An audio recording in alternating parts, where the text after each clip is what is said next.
What's up everyone, it's Priyon Joni. Today I'm really excited to finally show you Pioneer DJ's latest, newest battle mixer, the DJM-S11. There was so much work and research that went into its development, and I'm really proud of the team for the result, which isn't just simply a 2-channel mixer, but it's an instrument for the creative type of DJ, mix artist, or turntablist. Now it's laid out like a 2-channel mixer, but it's actually a 4-channel mixer inside it. This video is just going to be a quick first look of the mixer. It's compatible with both Rekordbox and Serato DJ, and within Serato DJ, it hardware unlocks pitch and time to be able to use the harmonic key features that are inside it. I'm going to be doing a full demonstration video later, but this video is just to show you what's new, improved, and unique about the DJM-S11. So you know what questions to ask in the comment section below so I can address them when I do the full demonstration video. This mixer is definitely one for the performing artists. But speaking about artists, how do artists release music online? Today, it hasn't been much simpler than using DistroKid. If you didn't already know, DistroKid is the easiest and most cost-effective way for musicians, artists, or producers to release music online onto all the popular platforms like Spotify, Pandora, or Apple Music, all while letting you keep 100% of the revenue from your music. And in today's music climate, everyone's collaborating with other artists. So now DistroKid has a new Teams feature which allows you to be able to pay your collaborators without the need to hire an accountant. You can add as many collaborators to any track. You can add or remove collaborators at any time. If your collaborator doesn't have a DistroKid account, they can add one simply for $10. Plans start as low as $19.99 a year. But if you use my special promo link down below, you can save 7% on your first year membership. For more information, or if you're ready to sign up to DistroKid, follow that link down below. There's 2 versions for the initial release of the DJM-S11. There's the DJM-S11 and the DJM-S11 SE, stands for Special Edition. The one I have here is the Special Edition. And if you look, the paint job is reminiscent of the classic DJM 909 mixer that was released by Pioneer DJ back in 2004. We figured since we're bringing back the touchscreen display on a battle mixer, why not go all out and bring the look back of the 909 on a special edition version of the mixer. And check how cool this is. When you turn on my mixer here,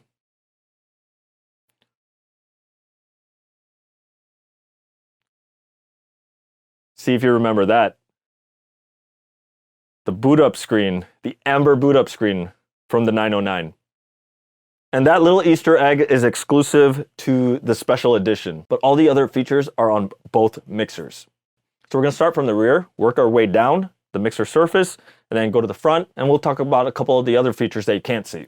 For the most part, the rear part of the mixer, the inputs and outputs, and where the power is located is pretty much the same from the DJM S9. However, we added a 2-port USB hub on the back. What's that for? Well, the mixer has 2 USB ports for 2 computers, but on an S9, when you're using HID mode with CDJs, it's still a little awkward to switch the HID mode to another computer. You might have the USBs to the computers all set, but you still need to have a separate hub that goes to one computer, and you have to disconnect it while you're playing to move it to the other computer. Having the hub there makes switching computers with CDJs a lot more convenient because you don't need to be transferring a USB hub, risking unplugging something. Now currently I'm not in HID mode with the CDJ3000s. Serato support for HID mode with the CDJ3000s is coming next year. Right now I have it in DVS mode playing a timecode signal so we can simulate how it would work with turntables. The hub also provides enough power to power the phase device, and it could also be used with competitor devices or media players. So let's start with this section here. You'll notice that the trim, the EQ knobs, and the color effects is now in one single array, unlike on the S9 where they were separated. It's more like the DJM-900 Nexus 2 now, and it's easier to locate since they're in one line. An improvement on the load and the back buttons. The load buttons are bigger, so they're easier to locate by feeling them, and the back button is smaller. And you can load a track to the prepare crate by holding shift and pressing load. All right, let's talk about the display. It's a 4.3-inch touch display, single touch display, and the reason why we went with single touch is because it doesn't have any trigger errors when your hands have moisture on them. Kind of like when you have your cell phone and your hands are clammy and sometimes it doesn't respond to your touches.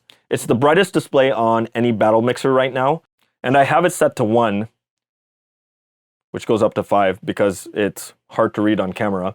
And it also has day mode. The colors are more vibrant so that they're easier to see and distinguish. And the frame rate is at the minimum 30 frames per second. So the waveforms look a lot smoother and are still easier to see without any jitter.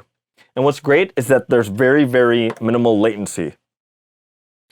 No lags in the response time of functions when you're navigating. It feels pretty instant, and there's no lag on the waveform. We wanted to make sure this is easy to navigate, so we gave it basically a home button, which is the hamburger on the corner, so that you're able to always go back to the top of the main menu wherever you are inside the menus of the display. So the first menu is the browse, which you can also access by turning the browse knob, which goes away once you let it go for a minute.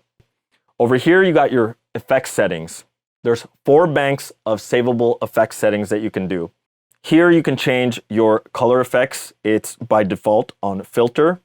Over here you can change or set the parameters for your hardware effects.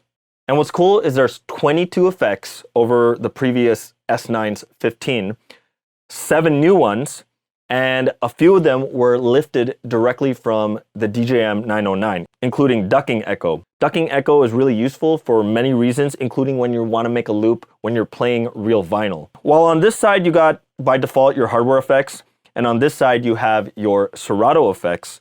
You can actually set the software effects to more hardware effects, so you can have up to 12 hardware effects that you can select. And also in the effects menu, you can control your smooth echo and your mic echo, which we'll talk about a little later. Touch MIDI is basically additional useful functions that don't have their own dedicated buttons. So Bank A shows you your DVS, toggle, your key lock, your key shifting up and down. MIDI B has all your syncing functions, your beat sync, your key sync, sync reset, including your silent cue. Now this might seem like a complicated way to access silent cue, but I'll show you an easier way later. Now MIDI C, additional functions. MIDI D are controls of the internal effects. Now let's go to Touch Effects. Now Touch Effects is an XY pad where it combines a color effect with a beat effect. And the preset ones are roll and pitch or echo and filter. So if you play a track,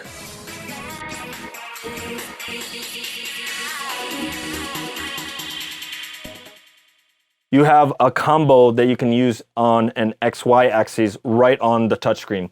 So there's the presets, there's ones that you can custom make, and there is a setting to hold it so it will stay where you left your finger. I usually keep that off. Now, next we have our deck controls. Like I said earlier, this is a 2-channel mixer, but really inside it is a 4-channel mixer. So you can control deck 3 and deck 4 right on the touchscreen. And there's different screen selections. Simple, which just shows you hot cue 1, 4-beat loop. There is hot cue that shows all the hot cues of a given deck. There is mixer, which has trim and channel fader. And the one I leave it on is mashup. So basically, the usefulness of decks 3 and 4 is being able to offload a song that's playing on the main decks 1 and 2 onto 3 and 4 so that you have 1 and 2 free again, or one of the two free again. This is a Serato exclusive feature that's only on the S11, which is deck move. You're able to take what's playing on deck 1, and when you trigger deck move, it's going to go to deck 4. Or you take what's playing on deck 2, and it can be moved to deck 3. The feature allows you to be able to offload a track. Now, why would you want to offload a track? Now, that's when dual deck comes into play. The reason why this mode is called mashup is because when you're moving from one deck to the offloaded deck, what if you wanted to take your mashup and be able to control it using one DVS source or one media player controller in HID mode? So when you enable dual deck and you move the track from deck 1 to deck 4, it now allows both deck 2 and deck 4 to be controlled from one DVS source. So if you created a mashup, you can control it like a single song.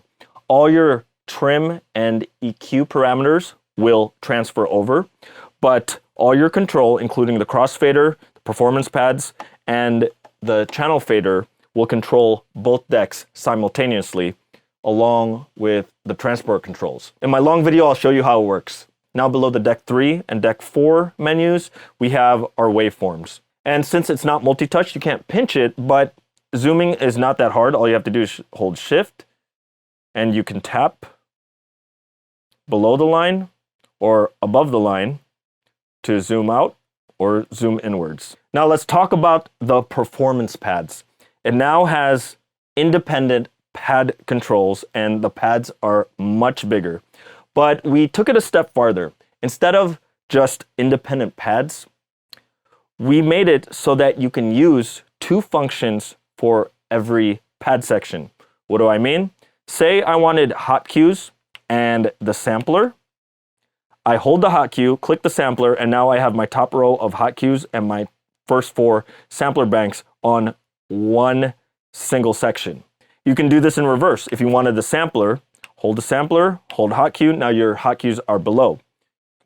You can do this with your rolls. You can do this with your saved loops, which I don't have saved loops, that's why it didn't light up. Now here's another Serato DJ-S11 exclusive feature with the hot cues. If you double click on the hot cues, it now engages what's called gate mode. Well, one of the things about DVS is that when your hot cues are enabled and you're stopped, you can't really play your hot cues or tap on them. And basically they'll be playing back without no cut. So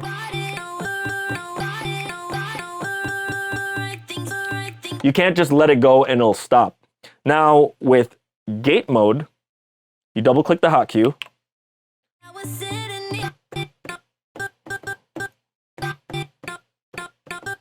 So just like in internal mode, you can play your hot cues while the track is playing. And then when you're ready to play something, you can hold the hot cue and just let it play. Or you just go back and click hot cue and it'll engage playing like it normally does. And what's cool about gate mode is it's also the easier way to bring up your silent cues. So say I want to do a silent cue on the next track I load. So I'm going to go into a mix, double click to engage gate mode, press one of the performance pads to mute the track, load the track that I want to bring in, and now it's silent until I click hot cue, and then just click it while holding and let it go. We now have transport controls on the performance pads, and that's accessed by double-clicking sampler. So if you are in internal mode, you can play and cue the track up.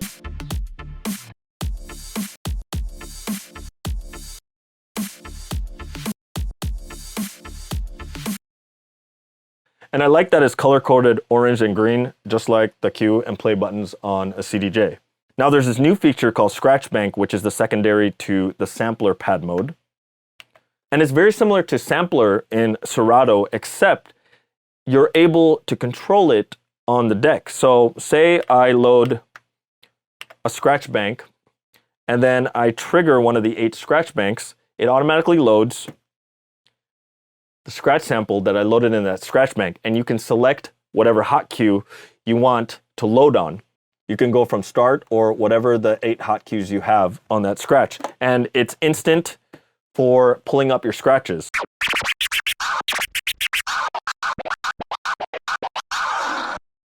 And to go back to the track that you had loaded on your deck, you just press Shift and hold. And to go back to the track that you were playing, just press Shift and hit one of the performance pads, and now you're back to the track you originally were playing on. Now here's another new feature on the S11, which is the smooth echo. And you might have seen the smooth echo controls on the effects settings right here. Now there's a shortcut to it by holding smooth echo button, and you can control it. What smooth echo is, it's an echo that's independent from the beat effects and the color effects that allows you to be able to apply an echo that's either triggered by the cutoff of your crossfader or a cutoff and a beat time duration that's locked on to the tempo. Basically, it's awesome for scratching and even beat juggling or really quick use of an echo out. What it's supposed to simulate is being able to have like a third hand to be able to trigger an echo and just echo out the last note of a scratch pattern. Not the whole scratch pattern that you were doing, but just the last thing. So all you get is that last tail end to echo out. Now you don't have a third hand and you don't have a foot switch to do it, so smooth echo is the way to do that. So if you have the beat trigger down to 0 and I have the beat to 1, I'm going to pull out a scratch sample using my scratch bank.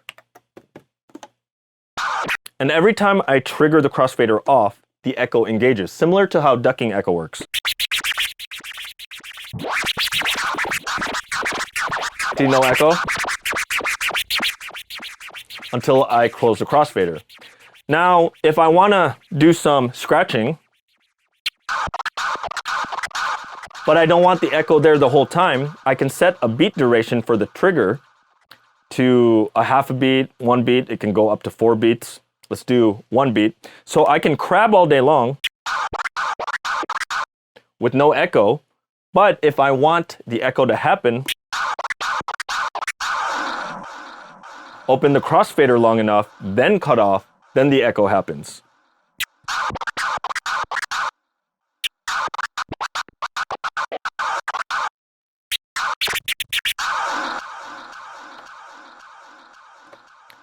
So we have an improved Magvel Fader Pro, a lot more resistant to wobbling around, forward and backward, and it's a lot more durable. Speaking of durability, the paint is more resistant to peeling around the crossfader and around the performance pads. Now quickly, let's talk about sound quality. The goal was to get this as close to the DJM-900 Nexus 2 mixer as much as possible, and we definitely exceeded expectations with that. If you want to check out the exact figures, they're on the website, but I will be covering them in the full demonstration video. But the results are a really flat and accurate responding mixer, being consistent from 20 Hertz to 20 kilohertz, which is in the human hearing spectrum. Now, what I want you guys to do, if you have any questions, comments, or anything to add about the DJM-S11, if you want me to elaborate on anything about the features, please leave them in the comments section below. Would love to hear your thoughts, answer any questions. I want to get your insight on it because if anything is really important that you want me to elaborate on, I'm going to cover it in the upcoming demonstration video. I'm going to leave product links for the DJM-S11 down in the comments below. If you're looking for a payment plan that is the easiest to qualify for online, be sure to check out the links from zZounds. If you like this video, please smash that like button. And if it's your first time here and you found this video useful, please click that subscribe button and don't forget to click that little bell icon so you get a notification the next time I upload a video, which will be the full demonstration of the DJM-S11 Battle Mixer from Pioneer DJ.